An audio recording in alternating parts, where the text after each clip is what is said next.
आओ इधर ही आओ, आगे आओ।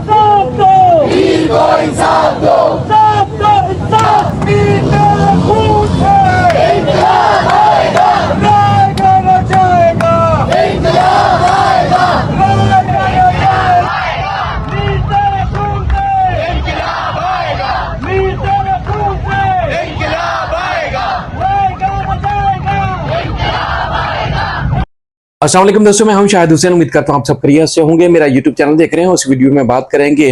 मीर रजा कत्ल केस से मुतालिक, अब तक होने वाली पेशरफ से मुतालिक, और खासतौर पर आज एहतिजाजी मुजाहरा किया गया कराची के नौजवानों की जानिब से नूरानी कबाब से लेके कब्रस्तान तक, और कब्रस्तान से लेके नर्सरी के मकाम पर न सिर्फ मुजाहरा किया गया बल्कि धरना भी दिया गया, और कुछ ही सियासी शख्सियात ने भी वहां पर शिरकत की। और क्या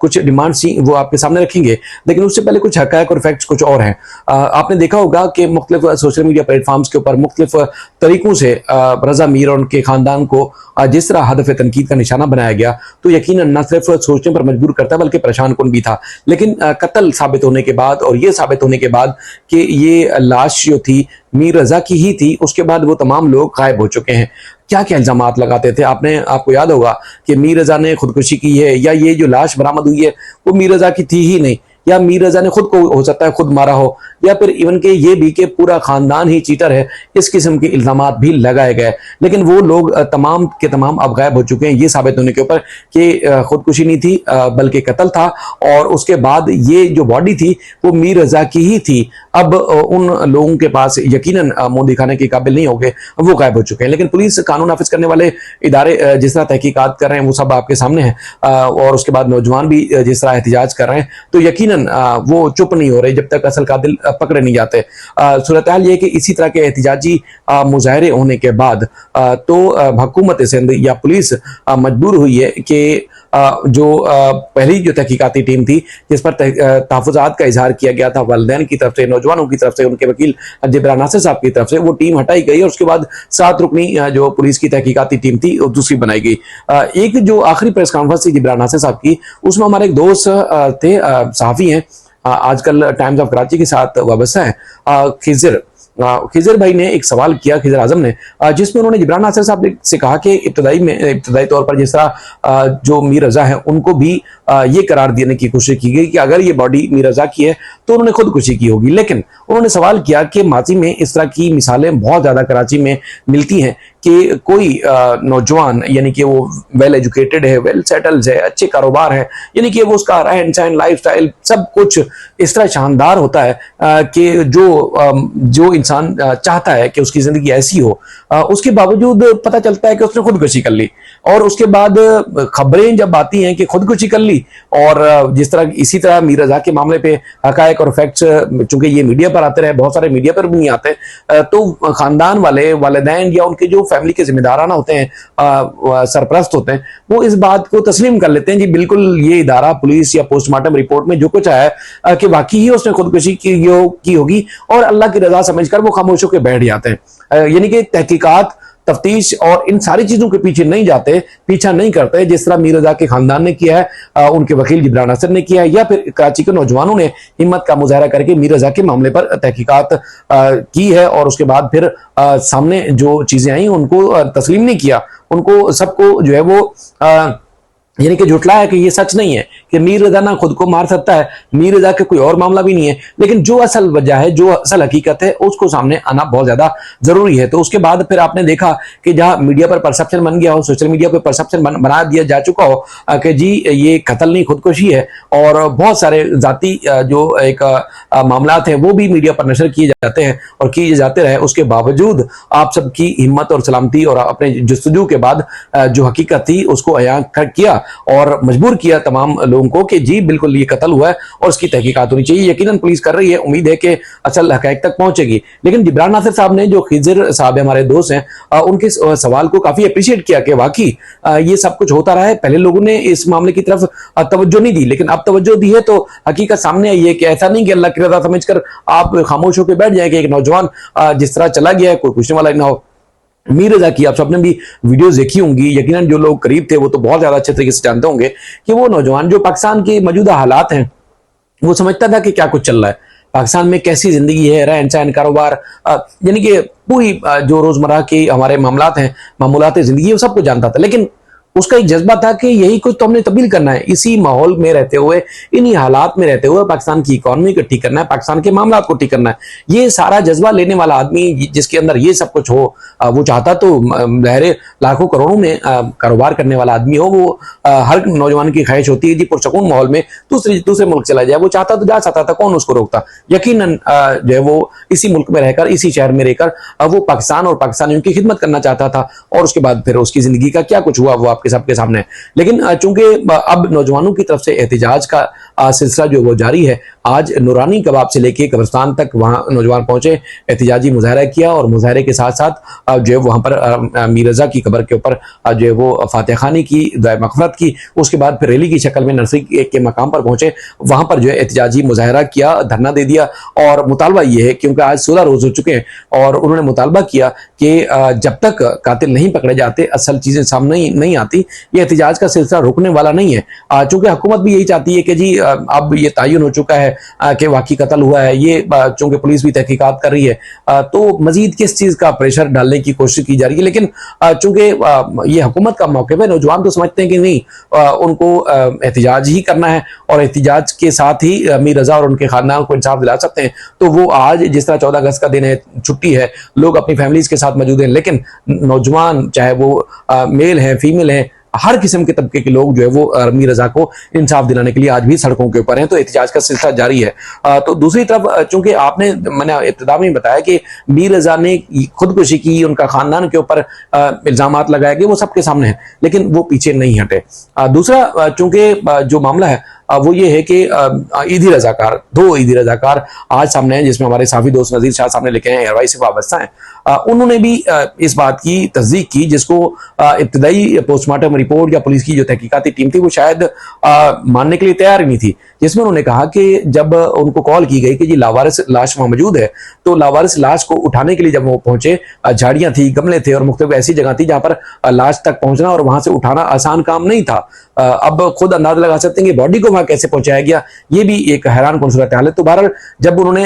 मतलब बॉडी के करीब पहुंचे, शर्ट को हटाया, तो पता चला कि वो तो गन शॉट है, यानी कि उनको गोली लगी है। और कुछ निशानात भी शर्ट के ऊपर थे, यानी कि ना सिर्फ केमिकल के निशानात बॉडी के ऊपर थे, बल्कि चिकनाहट और न जाने और भी बेशुमार किस्म के निशानात थे, जिससे जो है वो समझ गए थे कि उनके फिंगरप्रिंट्स मिटा दिए गए, केमिकल डाला गया है, गन शॉट है। तो फिर जब पुलिस की जो मौके पर मौजूद टीम थी, उसको पुलिस रजाकारों ने, जो 2 रजाकार हैं, उनका कहना है कि हमने बताया, पुलिस ने कहा जी चले फिल वक्त बॉडी को ना हटाएं, लेकिन यह कि हमारे जो अफसरान है वो आ जाएं, उसके बाद जो है बॉडी को जो है मजीद उठाया जाएगा या जो जिना अस्पताल मुंतकिल किया जाएगा। उसके बाद ये कुछ हुआ। उनका ये ईदी रजाकारों का कहना है कि जब हमने हाथ से उनके फिंगरप्रिंट देखने की कोशिश की तो वो फिंगरप्रिंट मिटे हुए थे। ये हो ही नहीं सकता कि लाश अगर 1 दिन भी पुरानी थी तो उसकी हालत ऐसी हो, यानी कि देखने वाला समझ जाता है, क्योंकि ईदी रजाकार जो है वो जिनके बारे में बताया गया है कि वो तकरीबन 15-16 साल से इसी तरह की सड़कों पर काम कर रहे हैं, कभी जख्मियों को उठाना, कभी लाशों को उठाना, कभी लावारिसों को उठाना, इस तरह बहुत सारा काम कर रहे हैं। उनका कहना है कि हम समझ गए थे कि ये मामला इतना सीधा नहीं है। बहरहाल जो असल हक़ाइक़ हैं, जो मुहर्रिकात हैं, यकीनन जब तहकीकाती चीजें हो रही हैं सामने फोरेंसिक रिपोर्ट्स के साथ दीगर, तो मजीद वाज़ेह हो सकती है। और यकीनन वो पुलिस और कानून नाफिज करने वाले इदारों का ये काम है जो मजीद तहकीकात और तफ्तीश से चीजें सामने रखेंगी। एक तो ये हो गई। दूसरा, कल चूंकि 15 अगस्त है और 15 अगस्त को जो मीर रजा के दोस्त मोहम्मद अहमद है, जिनका जो उनकी ब्रांच हैदरी नॉर्थ नज़माबाद के इलाके में है, उसको संभालते थे, उसकी जो है वो उनकी जमानत हुई थी, पूरी जमानत, और पुलिस और प्रोसिक्यूशन को नोटिस जारी करते हुए कोर्ट ने जवाब तलब किया था। और कल जो है एक तो ये चीज़ के उसकी समाअत है और जिब्रान नासिर साहब और उनकी मुद्दई मुकदमा जो है उनको नोटिस जारी नहीं किए गए। अब देखते हैं कि मीर रजा की कब्र के ऊपर जो है वो फातिहा खानी की, दुआ मग़फ़िरत की, उसके बाद फिर रैली की शक्ल में नर्सरी के मकाम पर पहुंचे, वहां पर जो है एहतिजाजी मुजाहरा किया, धरना दे दिया। और मुतालबा ये है, क्योंकि आज 16 रोज हो चुके हैं, और उन्होंने मुतालबा किया कि जब तक कातिल नहीं पकड़े जाते, असल चीजें सामने नहीं आती, ये एहतिजाज का सिलसिला रुकने वाला नहीं है। चूंकि हुकूमत भी यही चाहती है कि जी अब ये तयन हो चुका है कि वाकई कत्ल हुआ है, ये चूंकि पुलिस भी तहकीकात कर रही है तो मजीद किस चीज़ का प्रेशर डालने की कोशिश की जा रही है। लेकिन चूंकि ये हुकूमत का मौक़िफ़ है, नौजवान तो समझते हैं कि नहीं, उनको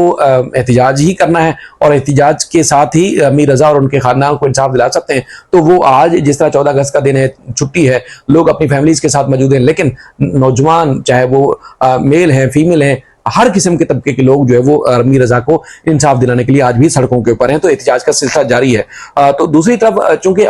मैंने इब्तिदा में बताया कि मीर रज़ा ने खुदकुशी की, उनका खानदान के ऊपर इल्जामात लगाए गए, वो सबके सामने है, लेकिन वो पीछे नहीं हटे। दूसरा चूंकि जो मामला है वो ये है कि ईदी रजाकार, 2 ईदी रजाकार आज सामने हैं, जिसमें हमारे साफी दोस्त नजीर शाह सामने लिखे हैं, एयरवाइस से वाबस्ता हैं। उन्होंने भी इस बात की तस्दीक की जिसको इब्तदाई पोस्टमार्टम रिपोर्ट या पुलिस की जो तहकीकाती टीम थी वो शायद मानने के लिए तैयार नहीं थी, जिसमें उन्होंने कहा कि जब उनको कॉल की गई कि जी लावारिस लाश वहां मौजूद है, तो लावारिस लाश को उठाने के लिए जब वो पहुंचे, झाड़ियां थी, गमले थे और मुख्तलिफ ऐसी जगह थी जहां पर लाश तक पहुंचना और वहां से उठाना आसान काम नहीं था। अब खुद अंदाजा लगा सकते हैं कि बॉडी को वहां कैसे पहुंचाया गया, ये भी एक हैरान कुन सूरत हाल है। तो बहरहाल जब उन्होंने मतलब बॉडी के करीब पहुंचे, शर्ट को हटाया तो पता चला कि वो तो गन शॉट है, यानी कि उनको गोली लगी है और कुछ निशानात भी शर्ट के ऊपर थे, यानी कि ना सिर्फ केमिकल के निशानात बॉडी के ऊपर थे बल्कि चिकनाहट और न जाने और भी बेशुमार किस्म के निशानात थे, जिससे जो है वो समझ गए थे कि उनके फिंगरप्रिंट्स मिटा दिए गए, केमिकल डाला गया है, गन शॉट है। तो फिर जब पुलिस की जो मौके पर मौजूद टीम थी उसको पुलिस रजाकारों ने, जो 2 रजाकार हैं, उनका कहना है कि हमने बताया, पुलिस ने कहा जी चले फिल वक्त बॉडी को ना हटाएं, लेकिन यह कि हमारे जो अफसरान है वो आ जाएं, उसके बाद जो है बॉडी को जो है मजीद उठाया जाएगा या जो जिना अस्पताल मुंतकिल किया जाएगा। उसके बाद ये कुछ हुआ। उनका ये ईदी रजाकारों का कहना है कि जब हमने हाथ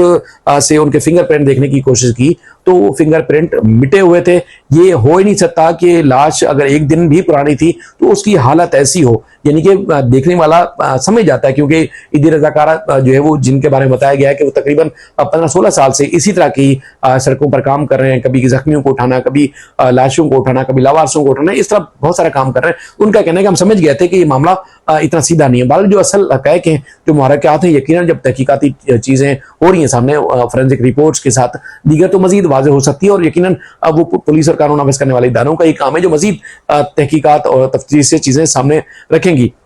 एक तो ये हो गई। दूसरा, कल चूंकि 15 अगस्त है और 15 अगस्त को जो मीर रज़ा के दोस्त मोहम्मद अहमद है, जिनका जो उनकी ब्रांच हैदरी नॉर्थ नज़माबाद के इलाके में है, उसको संभालते थे, उसकी जो है वो